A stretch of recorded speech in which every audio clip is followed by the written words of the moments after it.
Hello, in this tutorial we will write a Python program to count the number of each vowel in a given string. So let's take a string from user first.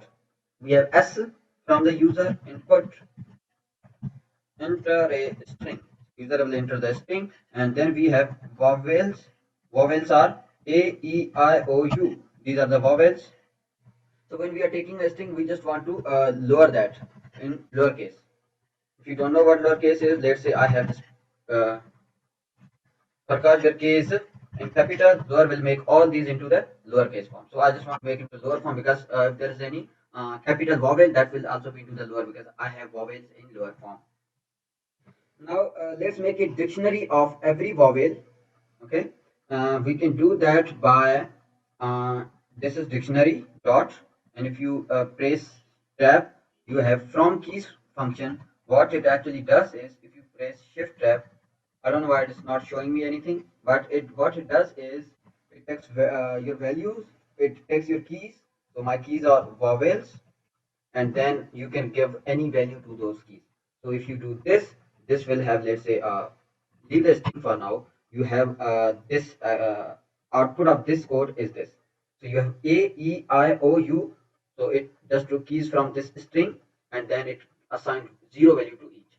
Now we will just count every vowel in the string and we will just update our values in the dictionary. So these are our uh, vowel count. Vowel, sorry, these are our vowel count. Yeah. So now let for character in a string. Okay.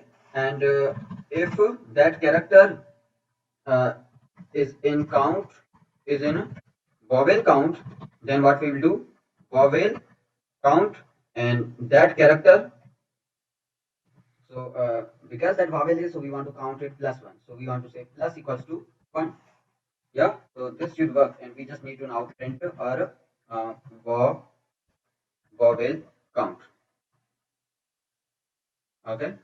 Or we can do is we can actually for uh, let's say a vowel count in a vowel count dot items. So dot items will bring will give us if you um, give us values of vowel and count both, like this vowel and count, this vowel and count it will right over this, and then we want to print like our uh, vowel and equals and then our count. So let's see if this works. So I have, let's say, Prakash. So in Prakash A it comes two times, other vowels are zero.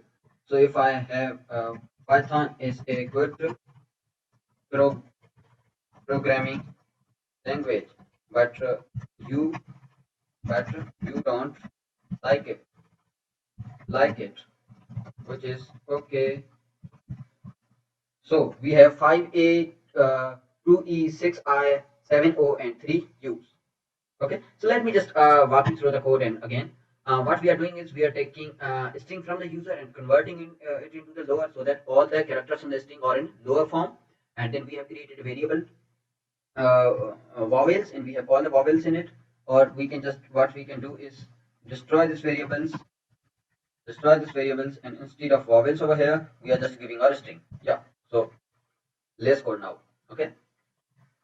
So what this is doing is this is actually creating a dictionary where every key will be A, E, I, O, U, and every key will have value 0.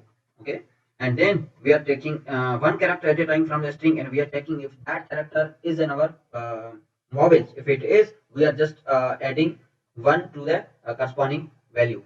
Because if there is a vowel, we are just adding one. If there is a, then it will a equals to whatever the value has. Initially it is 0. It will add one. And then we found another a, then it will add another one. So this will count all the vowels in the string. And then over here we are just printing it. For example, if you see your uh, vowel count is this. Okay, so if you want values, you can just say values. Values will bring just its values. And if you want its keys, then you can say keys. Keys will give you just these keys. This is your vowel count. Okay, so these are your value 5, 2, 6, 7, 3. These are values, these are keys.